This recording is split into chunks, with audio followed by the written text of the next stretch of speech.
Add-A-Tudez Entertainment Company, and we are currently working on a music game called Burst. People, when they think about game development, think that you just have this great idea in your head and it just immediately comes out perfect, and there's no worry, no stress to it, and nothing is further from the truth. So today we would like to talk to you about the process of iteration and what led with Burst's creation. When did we start with Burst? Oh god, I want to say like 2009-ish. about 2009-ish. Okay, so how many iterations do you think we've had? Like, if you count the iterations as in, like, each time we've had a build, it's in the hundreds, possibly in the thousands. Oh, But if you count the major iterations, probably 5. yeah, somewhere around there, 5 or 6. But so it first started off as a Flash prototype, and we have footage of it both when it was so early that you didn't even have fireworks in it. It just did the word boom whenever something went off. And then also it made it to a full Flash prototype stage where we let people play it. Although back then we were so hyper focused on making sure our rhythm game didn't come off like Dance Dance Revolution or Guitar Hero, that we tried to make it intentionally very different, and that meant having a bunch of launchers across the bottom of the screen that you had to keep track of how many fireworks were in each launcher, and then a beat meter that was on the right side of the screen, and you'd hit the beat meter to blow up the fireworks you currently selected. That did end up creating a lot of problems. Especially if you selected too many fireworks at once. Yeah, you could run out. And also, the big problem that we ran into is once we started letting people play it, the constant complaint we got was that the way it was set up, you were only ever seeing stuff along the bottom and right-hand side. You weren't seeing the fireworks show. That whole point of the game. Yeah, the whole reward.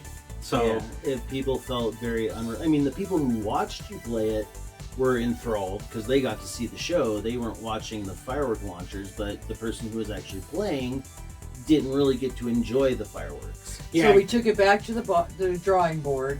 Well, and actually we had some staffers that came to us and said, guys, you know, we've gotten a lot of feedback. We've had several iterations up to this point. We've tried several different ways of making it so that the person can see the fireworks show, and none of them are working. But we have an idea on how we can fix all of our problems so far. And we said, write up a document and show it to us. Let's see how this works. And really quickly before that, we did do one final 3D build that featured the launchers, but we tried to put the launchers across the bottom again, and then the beat meter on top of them and meeting in the middle. But that still created the same problem. The players were just looking at the bottom part of the screen, not getting the fireworks.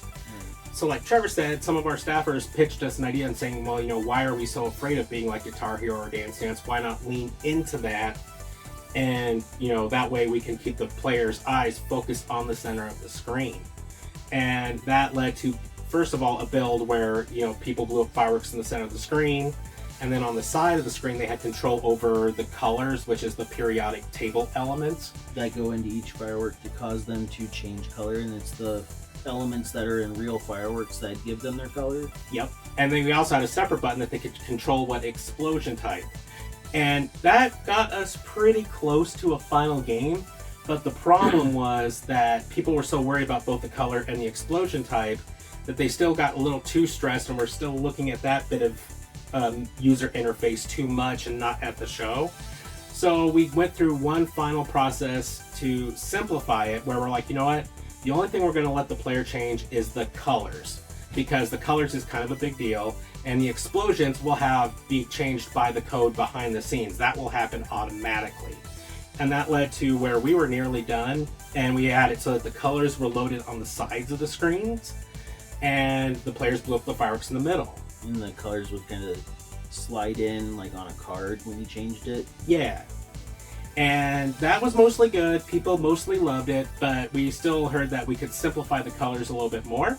So starting last year in 2023, we arrived at a new version where the colors are represented by a mechanical wheel at the bottom of the screen, and it's the only thing you have to worry about changing.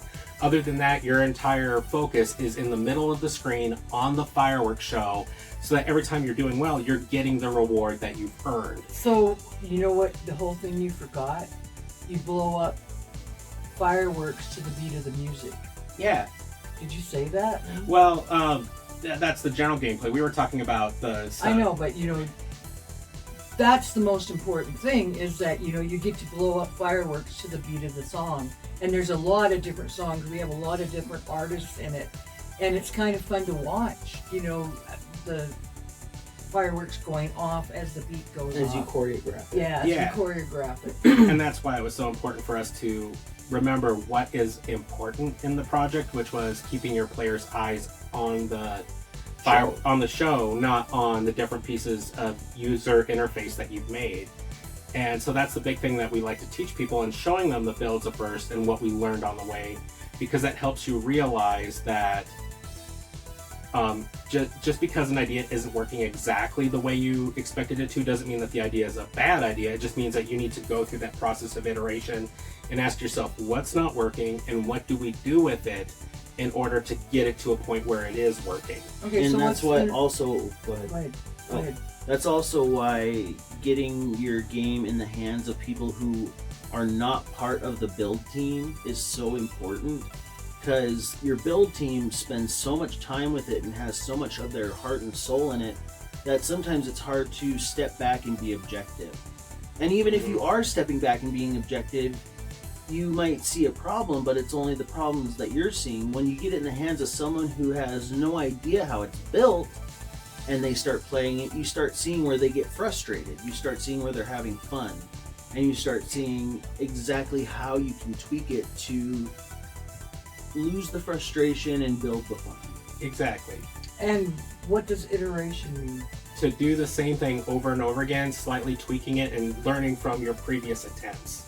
And so it's not failure. No, it's using failure as a stepstone towards success. And we did the same thing with the character of Bob. Like, we actually have a separate video up on our YouTube where you can see the art process that the artist Michael Rausch went through, getting feedback from us until we arrived at a character that was perfect. And so that's the big thing I have to drive home here, is that so many people will start a game design idea and the idea or the character or the gameplay won't be perfect out the gate, and they'll immediately tell themselves, well, I must be too stupid to do this. And or just get frustrated and drop it. Yeah, and that's not true. It's not that you're too stupid, it's that you're actually engaging with the work. Even if you've been doing this for decades, you're still in a position where you're going to have to refine it. You're going to have to do iteration to get to that final product. Because I mean, you don't see it on the AAA game on the shelf, but every single game out there has gone through some form of iteration, whether it be a character that needed to have their outfit designed better, or a weapon that wasn't working, or even if it's just that they made a prototype to show to investors, to like a vertical slice, or even a really janky broken demo just to get the idea across. And then when it started getting into the hands of more artists, it was a collaboration then, and more people had to work on it, and then that iterates it as well. Yeah. What's Bop? Bop is our main character. He's a bird of paradise, and so Bop is an acronym of Bird of Paradise. BOP. Yeah, it's the first letter of each of the words that creates the acronym. Technically, it's a backronym because it's already a word, Bop. Which, you know, we put this in front of kids, you know, at a camp last year, a week-long camp, and we gave them all A plushie. there's a Bop plushie right above you. a bop. Right here. So the kids were bopping each other with it, and I went, "Oh my God, Josh, gotta you fix screwed that." up with the name." And it was like, "Oh heck, let it go. They're having fun. Don't even worry about it." Great time to teach about personal space. Yeah, try that with, you know, excited kids, you know, about when they can bop. Yeah. But it's cute. He's our cutie, you know. He's a good little character. Yeah. Right. But that's the big thing we want to stress, is if you're working on your own game project and you run into that frustration, don't say that sentence, "I'm too stupid to do this," to yourself. Just understand that you're running into the hurdles that every game designer runs into every single project. There's never been a game design project on the face of this earth that went hyper smoothly and the first ideas they had were the absolute final ideas that made it to the game. Games evolve over time as you make them because they involve so many people, both developing it and experiencing it, that inherently changes the course over time. So be easy on yourself and just keep learning. Thank you for watching. Yeah, thank you. Together house is a